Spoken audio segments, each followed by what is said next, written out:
Hello friends, आज हम देखेंगे एक्चुअली हम लोग आज पार्ट 4 करने वाले हैं कांस्टेंट मोशन का। पार्ट 3 तक पहले ही अपलोडेड है। वहाँ पर हमने कल डिस्कस किया था v² = u² minus 2ag 1 minus cos theta, और इसी तरह से t = m/a u² minus ag 2 minus 3 cos theta. यहाँ तक हमने कल किया था पार्ट 3 में। तो मैं लिंक आपको डिस्क्रिप्शन में दे दूंगा। अगर आपने यहाँ तक नहीं देखा तो पहले इसको देख लीजिएगा, एक बार बुक से पढ़ लीजिए, फिर आगे का जो हम लोग ये आज करने जा रहे हैं तब वो आपको समझ में आ जाएगा। तो आज हम कुछ इंपॉर्टेंट केसेस देखेंगे कि किस पॉइंट पे वेलोसिटी 0 होगी, किस पॉइंट पे टेंशन 0 होगी, क्योंकि एग्जाम के पॉइंट ऑफ व्यू से काफ़ी इंपॉर्टेंट है। ये सर्कल की बात हो रही है बेसिकली, सर्कल में किस पॉइंट पर, किस एंगल थीटा पर वेलोसिटी और टेंशन 0 होगी, और उसी पे कुछ केसेस जो एग्जाम में आते हैं आज वो हम डिस्कस करेंगे। तो केस 1 है इसमें हमारा, if velocity and tension vanish individually. It means velocity और टेंशन जब अलग अलग 0 हो रहे हैं वो कौन कौन से ऐसे पॉइंट्स होंगे। बेसिकली फर्स्ट केस हमारा ये है। तो let us divide the board in 2 parts. इधर हम लोग वेलोसिटी की बात करेंगे और इधर हम लोग टेंशन की बात करेंगे। तो ये हमारा सर्कल था, ये इसकी रेडियस a थी, ये किसी पॉइंट P पर एंगल थीटा बना रहा था, ये पॉइंट A था, इससे वेट नीचे mg लग रहा था, इधर mg cos थीटा लग रहा था, इधर टेंशन T लग रहा था, ये नॉर्मल की डायरेक्शन थी, ये टेंजेंट की डायरेक्शन थी, इधर mg sin थीटा लग रहा था, ये था, ये हमारा फिगर था कल वाला, और कल हमने ये भी देखा था। तो अब किस एंगल थीटा पर ये वेलोसिटी 0 होगी, पहले तो हम ये देख रहे हैं। तो लेट करते हैं कि एंगल थीटा 1 पर ये वेलोसिटी 0 होगी। अभी फ़िलहाल इसको नोट कर लेते हैं एक बार, cos theta. Let at angle theta = theta 1 v = 0। ये हमने कंडीशन मान ली निकालने के लिए कि किस थीटा एंगल पर वेलोसिटी 0 होगी। तो हमने लेट कर लिया थीटा 1 एंगल पर वेलोसिटी 0 होगी। तो वेलोसिटी की जगह 0 u² minus 2g 1 minus cos theta 1। और अगर इसको हम थोड़ा सा ट्रांसपोज करके लिखना चाहें तो 1 minus cos theta 1 = u² upon 2g 2ag। और इसी को अगर हम लिखना चाहें तो cos theta 1 = 1 minus u² upon 2ag। तो इस पर्टिकुलर एंगल पर वेलोसिटी जो है वो हमारी 0 हो जाएगी। इसका मतलब थीटा 1 = cos इनवर्स ये आएगा, इसकी वैल्यू आप पुट करिए, इस एंगल पर आपको वेलोसिटी की वैल्यू 0 मिलेगी। ये यहाँ से हमने देख लिया। और दूसरी बात हमने देखा था कि h = a 1 minus cos theta भी होता है। ये हमने कल की वीडियो में देखा था। अगर आप पीछे नहीं जाना चाहते तो मैं यहाँ से आपको दिखा दूँ कि ये है h, ये है a, ये भी a है, तो ये क्या होगा, ये होगा a cos थीटा। तो ये जो टोटल डिस्टेंस है ये a, ये इतनी a cos थीटा, तो ये इतनी क्या होगी a माइनस ये डिस्टेंस, a माइनस ये वाली distance a cos theta = h। ये होगा, वही चीज़ मैंने यहाँ पे लिखी है। तो अब यहाँ से अगर हम h की वैल्यू निकालें तो लेट एट h1 v = 0। तो यहाँ पर हम u² अपॉन 2ag = यहाँ पे देखिए 1 माइनस cos थीटा 1 की जगह h/a लिख दें हम, h1/a, ये कैंसिल। तो यहाँ से h1 = u² अपॉन 2g। ये हाइट, इस हाइट पे वेलोसिटी 0 होगी, इस एंगल पर वेलोसिटी 0 होगी, यानी इस एंगल पर जो ये वेलोसिटी पार्टिकल की है ये अल्टीमेटली 0 हो जाएगी, और इस हाइट पर वेलोसिटी पार्टिकल की ये भी 0 हो जाएगी। ये आप इतना नोट कर लीजिए। फिर हम लोग देखते हैं टेंशन। तो टेंशन का केस देखने के लिए हमको टेंशन वाला फॉर्मूला यूज़ करना पड़ेगा, T = m/a u² minus ag 2 minus 3 cos theta. अब हमने वहाँ पे थीटा 1 अज्यूम किया था, यहाँ पे हम अज्यूम करेंगे let at theta = theta 2 t equal to 0। Suppose करिए किसी पॉइंट θ1, इस पॉइंट θ1 पर हमारी वेलोसिटी 0 आ गई और इस हाइट h1 पर वेलोसिटी 0 हो गई। किसी पॉइंट मान लीजिए यहाँ पर Q पॉइंट पर एंगल जो है वो θ2 है और हाइट h2 है। ये इसी तरह इस पॉइंट पर एंगल θ1 था और हाइट h1 थी। इसी तरह टेंशन के केस में θ2 और h2 लेट करेंगे। बस मैं आपको ये बताना चाह रहा हूँ, तो डायग्राम को डिस्टर्ब ना करें, वो तो आपको समझाने के लिए था।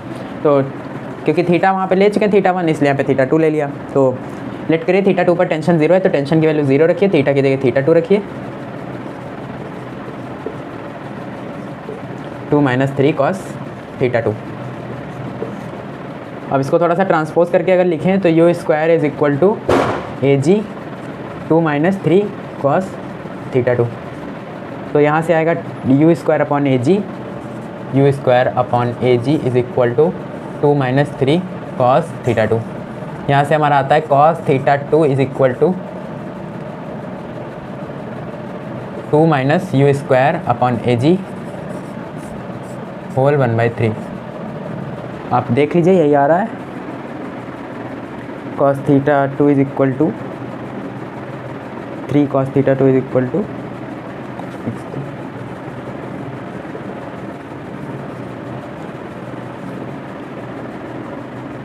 हाँ ठीक है, ये आ रही है।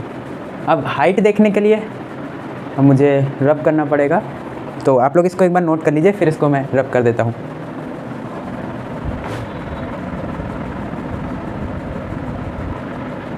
तो चलिए अब आगे देखते हैं कि किस हाइट पर, हमने यहाँ तो देख लिया कि किस एंगल पर हमको टेंशन की वैल्यू 0 अटेन होगी।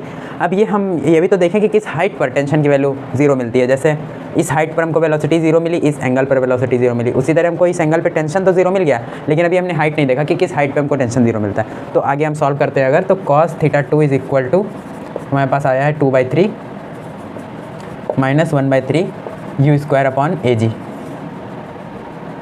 ठीक है, तो अगर हम यहाँ पर, क्योंकि हमने देखा था ये h is equal to A1 - cos θ, ये हमने देखा था। तो यहाँ पे हमको 1 - cos θ2 लाना है। दोनों साइड 1 अगर लगाएं तो 1 - 2/3 + 1/3 u² अपॉन AG ये आएगा। सॉल्व कर लें तो इसको तो मैं यहाँ से लिख सकता हूँ h/a, 1 - cos θ को मैं h/a लिख सकता हूँ। अब क्योंकि θ2 की बात हो रही है तो ये h2 अपॉन a हो जाएगा, is equal to 3 - 2 1/3 + 1/3 u² upon AG। a को उधर भेज दें, h2 is equal to a/3 + 1/3 u² upon G। थोड़ा सा और अगर सॉल्व करें तो h2 is equal to 1/3 a + u² upon G। इस हाइट पर हमको टेंशन की वैल्यू 0 मिलेगी, इस एंगल पर हमको टेंशन की वैल्यू 0 मिलेगी, इस हाइट पर हमको टेंशन की वैल्यू 0 मिलेगी, इस हाइट पर हमको वेलोसिटी की वैल्यू 0 मिलेगी और इस एंगल पर हमको वेलोसिटी की वैल्यू 0 मिलेगी। आप इतना नोट कर लीजिए, फिर मैं आगे आपको बताता हूँ कुछ आने वाले केसेस आगे के, जैसे केस 1 है, इसी तरह केस 2, केस 3, केस 4 तक है, वो आगे हम डिस्कस करें। आप इसको स्क्रीनशॉट वगैरह ले लीजिए।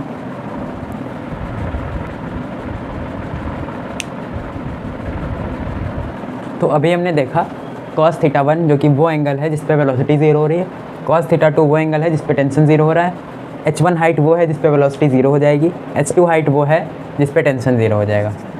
ठीक है, अब केस 2 हमारा है वेलोसिटी वैनिश बिफोर टेंशन।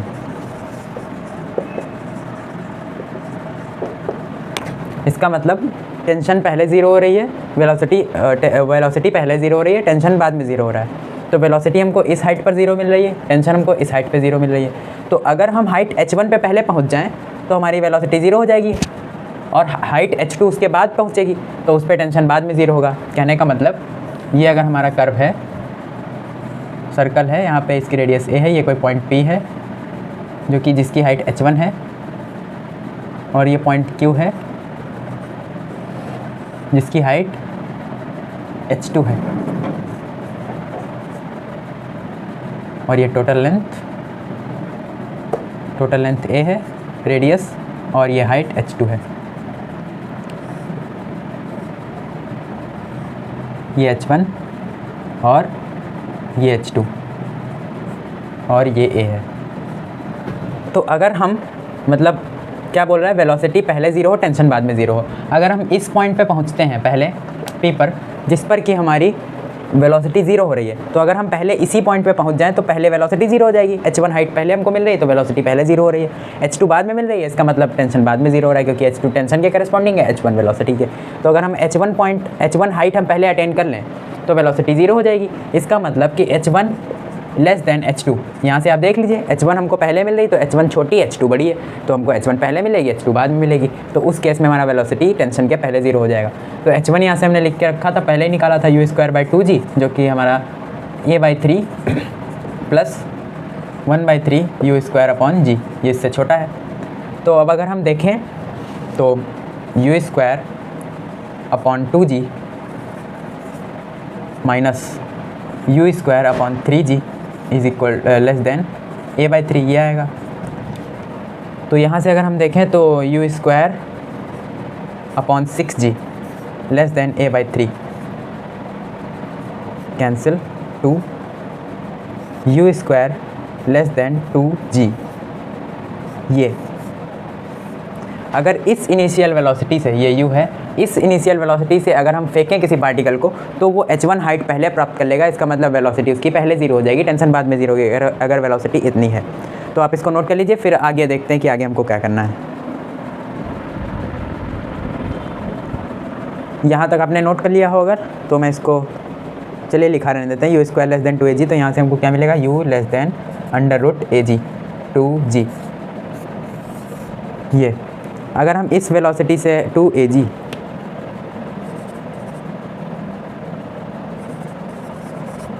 इसका मतलब अगर हम इस √2ag जो कि हमारी वेलोसिटी है, इससे छोटी वेलोसिटी से अगर हम पार्टिकल को फेंकेंगे तो वो ऐसे पॉइंट पर पहुंच जाएगा जिस पे कि उसकी वेलोसिटी पहले ज़ीरो होगी, वो टेंशन उसकी ज़ीरो होने ही नहीं पाएगी, उससे पहले ही पार्टिकल की वेलोसिटी ज़ीरो हो जाएगी। तो वो वापस आ जाएगा और फिर वो इस टाइप का मोशन करने लगेगा, जो कि P से चला P और P के बराबर H1 तक जाएगा। फिर H1 यहाँ से हम चलाएंगे इसको, P अटेन करेगा, फिर इधर H1, फिर इधर, ये इस टाइप से मोशन अपना करने लगेगा।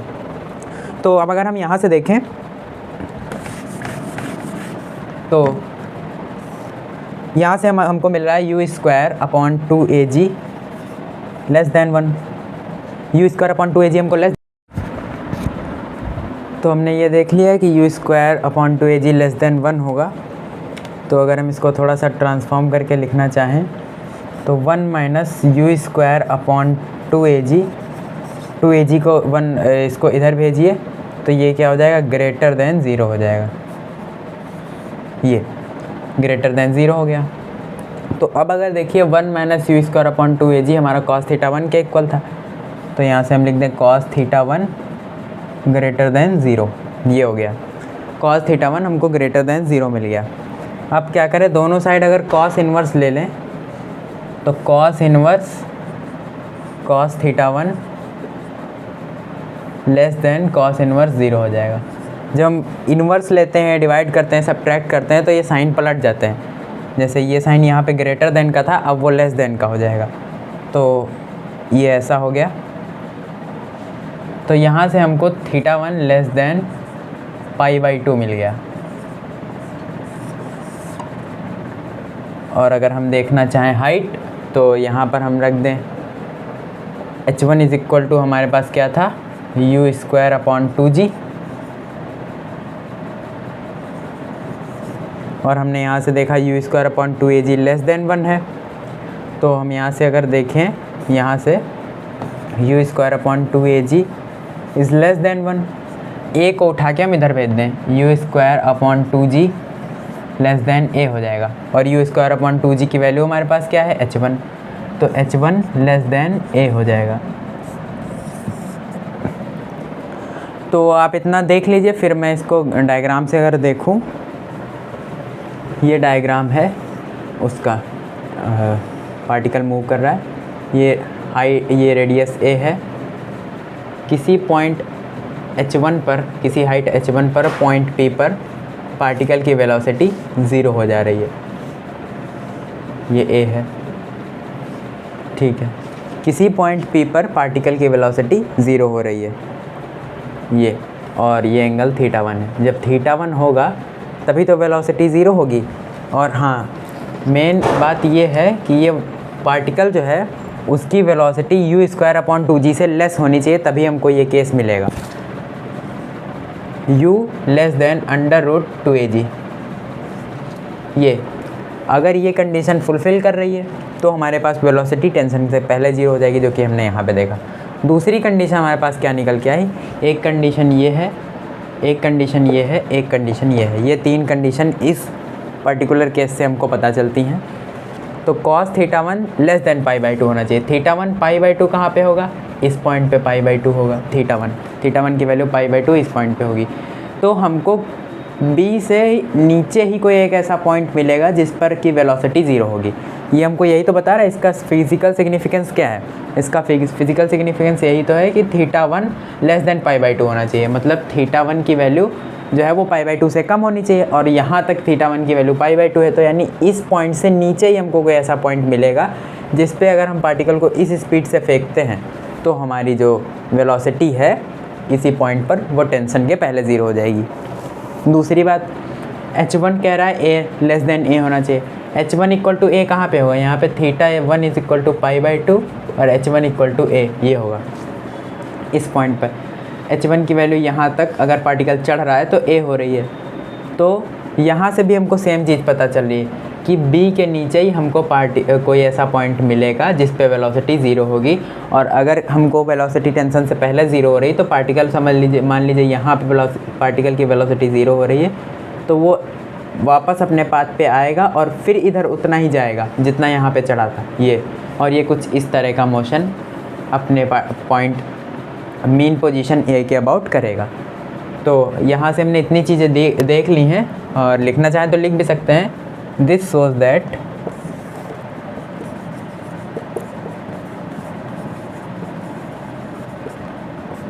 The velocity vanish before tension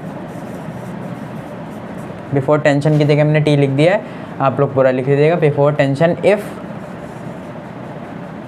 it thrown through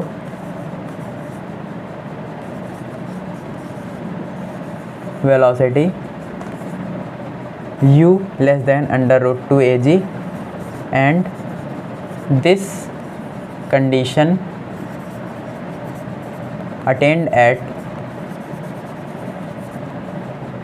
attained below point B।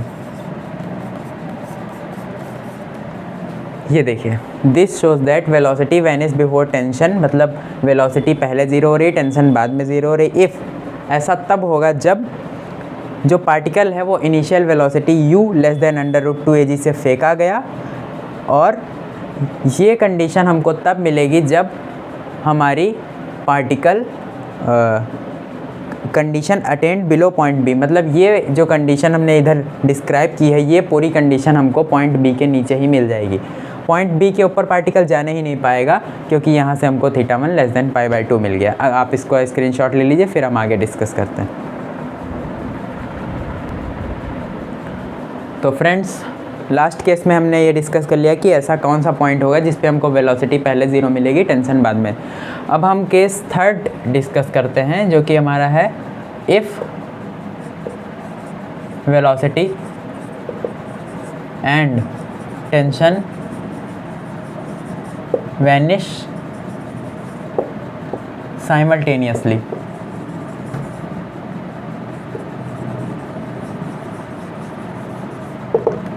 इसका मतलब है कि ऐसा कौन सा एंगल और ऐसी कौन सी हाइट होगी जिस पे वेलोसिटी और टेंशन एक साथ ज़ीरो होंगे। हमने पहले देखा कि वहाँ पर केवल वेलोसिटी ज़ीरो हो रही है, टेंशन ज़ीरो नहीं हुआ। लेकिन यहाँ पर ऐसा केस है जिसमें वेलोसिटी और टेंशन दोनों एक साथ वैनिश हो रहे हैं, यानी एक साथ ज़ीरो हो रहे हैं, एक साथ ख़त्म हो रहे हैं। तो वो ऐसा कौन सा हाइट और कौन सा एंगल होगा वो अभी हम देखने वाले हैं यहाँ से। तो यहाँ पे बोला गया वेलोसिटी और टेंशन साथ में ज़ीरो हो रहे हैं। हमने यहाँ पे देखा था इस हाइट पे वेलोसिटी की वैल्यू ज़ीरो मिलेगी और इस हाइट पे टेंशन की वैल्यू ज़ीरो मिलेगी। तो अगर ये दोनों हाइट सेम हो जाएं, सपोज़ करिए ये कोई पार्टिकल है, ये इतनी हाइट तक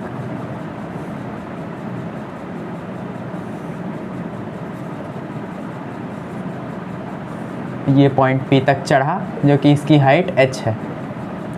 सपोज़ करिए इस पॉइंट पे टेंशन और वेलोसिटी दोनों चीज़ ज़ीरो हो रही है, ठीक है, टेंशन और वेलोसिटी दोनों चीज़ ज़ीरो हो रही है, तो ये हाइट हमारी h ही तो होगी, जो कि h1 भी वही होगी, h2 भी वही होगी। तो दोनों को इक्वल कर दें तो हमको वो केस पता चल जाएगा कि कौन से एंगल और कौन सी हाइट पे हमको वेलोसिटी ज़ीरो मिल रही है। तो वेलोसिटी एंड टेंशन एक साथ ज़ीरो हो रहे हैं, एक ही हाइट पे ज़ीरो हो रहे हैं, इसलिए u² / h1 = h2 हो जाएगा। जैसे वहाँ पे हमने h1 < h2 किया था, क्योंकि हमको वेलोसिटी पहले ज़ीरो करनी थी, तो h1 कम होगा, h2 ज़्यादा होगा। यहाँ पे साथ ही साथ ज़ीरो करनी है, तो h1 और h2 दोनों एक ही होंगे, तो इक्वल कर दिया। तो u² / 2g = a/3 + 1/3 u² / g।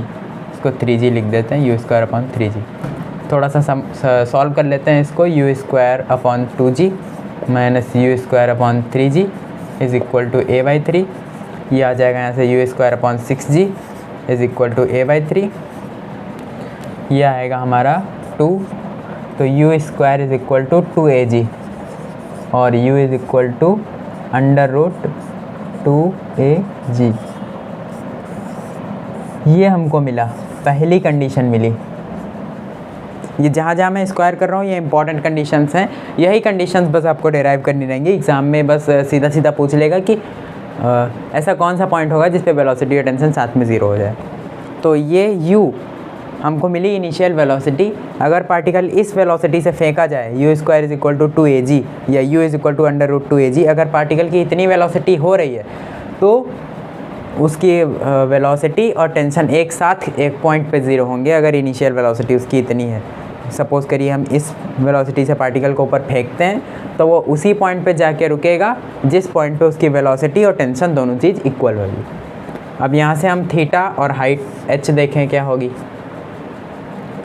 तो थीटा देखने के लिए हमने देखा cos θ1 = 1 - u² / 2ag है, और 2ag की वैल्यू हमको क्या पता है, u²। यहाँ पे रख दें cos θ1 = 1 - u²/u²। कैंसिल हो गया, 1 हो गया। तो cos θ1 = 1 - 1 cos θ1 = 0। अब यहाँ पे θ1 लिखने की ज़रूरत नहीं है, क्योंकि θ1 और θ2 इक्वल हो जाएंगे। जैसे h1 h2 इक्वल हो गया, वैसे θ1 θ2 भी इक्वल होंगे। तो यहाँ θ1 हटा के हम सिंपल थीटा लिख देते हैं, तो उससे कन्फ्यूज़न कम होगा। तो cos θ = 0। तो यहाँ से थीटा हमको कितना मिला, π/2 मिला। एक ये हमको मिला, एक ये मिला, एक ये मिला। अब देख लेते हैं हाइट क्या होगी। तो हमने देखा था यहाँ पे h1 h2 इक्वल है, जहाँ पे इसको यूज़ करिए चाहे इसको यूज़ करिए सेम चीज़ आएगी। हम इसको यूज़ कर लेते हैं, इससे थोड़ा इजी पड़ेगा। तो h1 = u² / 2g है। तो जैसे वहाँ पे हमने आपको कहा कि cos θ1 लेने की कोई ज़रूरत नहीं है हमको, क्योंकि θ1 θ2 इक्वल है, तो उसको थीटा लिख ले सिंपल। वैसे यहाँ पे h1 h2 लिखने की कोई ज़रूरत नहीं, क्योंकि h1 और h2 इक्वल ही है, तो हम यहाँ पे h लिख देते हैं। और यहाँ से देखें अगर, तो यहाँ पे तो हमको पता है u² = 2ag है। वैल्यू पुट कर दें, 2ag/ 2g। g से g कैंसिल, 2 से 2 कैंसिल, h = a। यानी इस हाइट पर और इस एंगल पर हमको वेलोसिटी की वैल्यू वेलोसिटी और टेंशन एक साथ ज़ीरो होते हुए दिखाई देंगे अगर पार्टिकल इस स्पीड से फेंका गया। अब इसको फिज़िकल सिग्निफिकेंस इसका अगर हम देखें, यानी इसको फिगर से देखें, तो ये कोई पार्टिकल है, सपोज़ ये उसकी रेडियस a है अगर, तो उसको हम अगर u = √2ag, जो कि यहाँ पे निकल के आई है, इसको अगर हम इस वेलोसिटी से फेंकें तो ये एंगल अगर पॉइंट P पर पार्टिकल पहुँचा जिस पे एंगल थीटा है, पार्टिकल में वेट नीचे की तरफ एक्ट करेगा। तो अब देखिए कि थीटा = π/2 किस पॉइंट पे होगा। पिछले केस में देखा था कि इस पॉइंट पर, पॉइंट B पर थीटा की वैल्यू π/2 होगी, और अगर ये चीज़ इसकी h है, ये हाइट इसकी h है, तो एच ए भी हमारी बी पर होगी, यानी बी पर हमने पहले भी लिख के रखा था π/2 ए, थीटा की वैल्यू π/2 होगी, एच की वैल्यू ए होगी पॉइंट बी पर।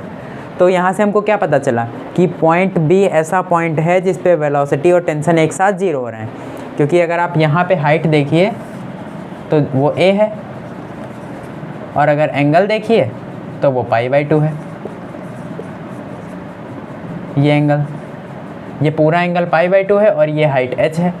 तो यहाँ से हमको ये देखने को मिला कि पॉइंट बी ऐसा पॉइंट होगा जिस पे हमको वेलोसिटी और टेंशन एक साथ 0 होते हुए दिखाई देंगे अगर हम उसको इस वेलोसिटी से फेंकते हैं तो जैसे मैंने पीछे लिखा था कि this shows that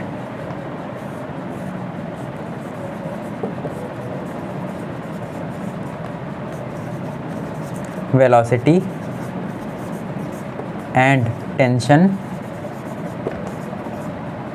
Venice simultaneously